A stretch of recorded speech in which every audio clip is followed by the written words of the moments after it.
ఈ రోజు వాగ్దానంగా పరిశుద్ధ గ్రంథాలు తెరిచి ఇర్మియా గ్రంథం 31వ అధ్యాయము 17వ వచనాన్ని మనం చూస్తే, రాబోవు కాలమందు నీకు మేలు కలుగును. దేవుని నామమున స్తోత్రం కలుగుగాక. రాబోవు కాలమందు నీకు మేలు కలుగును అనేటువంటి మాటను తెలియజేస్తా ఉన్నాడు. రాబోయే దినాలు నీ జీవితంలో మేలు కలుగుతుంది అని దేవుడు తన వాగ్దానాన్ని నీ ఎడల ఆయన బయలుపరుస్తూ ఉన్నాడు. ప్రభునందు ప్రియమైన వారలారా, ఇంకెంతకాలం నా జీవితంలో ఈ బాధలు, ఇంకెంతకాలం నా జీవితంలో వేదనలు, ఇంకెంతకాలం నా జీవితంలో ఈ శోధనలు అని నువ్వు కృంగిపోతున్నావేమో. ఎంతకాలమైనా ఈ ఇబ్బందుల నుంచి, ఈ కష్టాల నుంచి నేను బయటపడలేనా? ఇంకా నా జీవితం ఇంతేనా? ఈ కష్టాల్లోనే, ఇబ్బందుల్లోనే కుమిలిపోయి నేను నశించిపోవాలా అని అనుకుంటున్నటువంటి నీతోనే ప్రభు మాట్లాడుతున్నాడు. రాబోయే దినాల్లో నీ జీవితంలో మేలు కలుగుతుంది.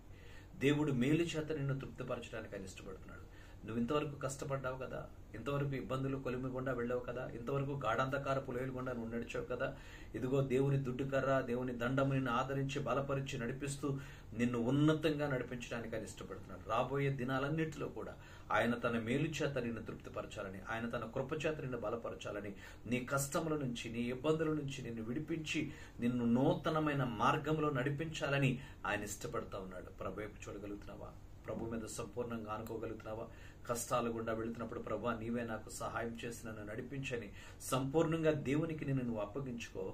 దేవుడు నిన్ను తన ఉన్నతమైన కృప చేత బలపరిచి రాబోయే దినాలన్నిటిలో కూడా నిన్ను మేలు చేత తృప్తిపరిచి ఆయన దీవెనకరంగాను ఆశీర్వాదకరంగాను నేను నడిపించడానికి ఇష్టపడుతున్నాడు. ప్రభువా, రాబోయే దినాలన్నింటిలో నీ మేలు చేత నన్ను తృప్తిపరచడానికి నువ్వు ఇష్టపడుతున్నందుకు నీకు స్తుతులని చెప్పి ప్రభువుకు మన హృదయాలు అప్పగించి ప్రార్థన చేద్దాం. పరిశుద్ధానికి వందనాలు. నీవు రాబోయే దినాలన్నింటిలో నీ సన్నిధిని మాతో ఉంచి మమ్మల్ని దీవించడానికి, మమ్మల్ని బలపరచడానికి, మమ్మల్ని ఆశీర్వదించడానికి నువ్వు చూపిన కృపను బట్టి నీకు వందనాలు. మమ్మల్ని జ్ఞాపకం చేసుకున్నందుకు నీకు స్తోత్రం. ఆయన కష్టం నుంచి విడిపించి ఆపత్కాలంలో నమ్ముకొనదగిన సహాయకుడిగా మీరు మాకున్నందుకు నీకే కృతజ్ఞతా వందనాలు చెల్లిస్తూ మా స్తుతి ఆరాధన యేసయ్య నామమున సమర్పించి వేడుచున్నాము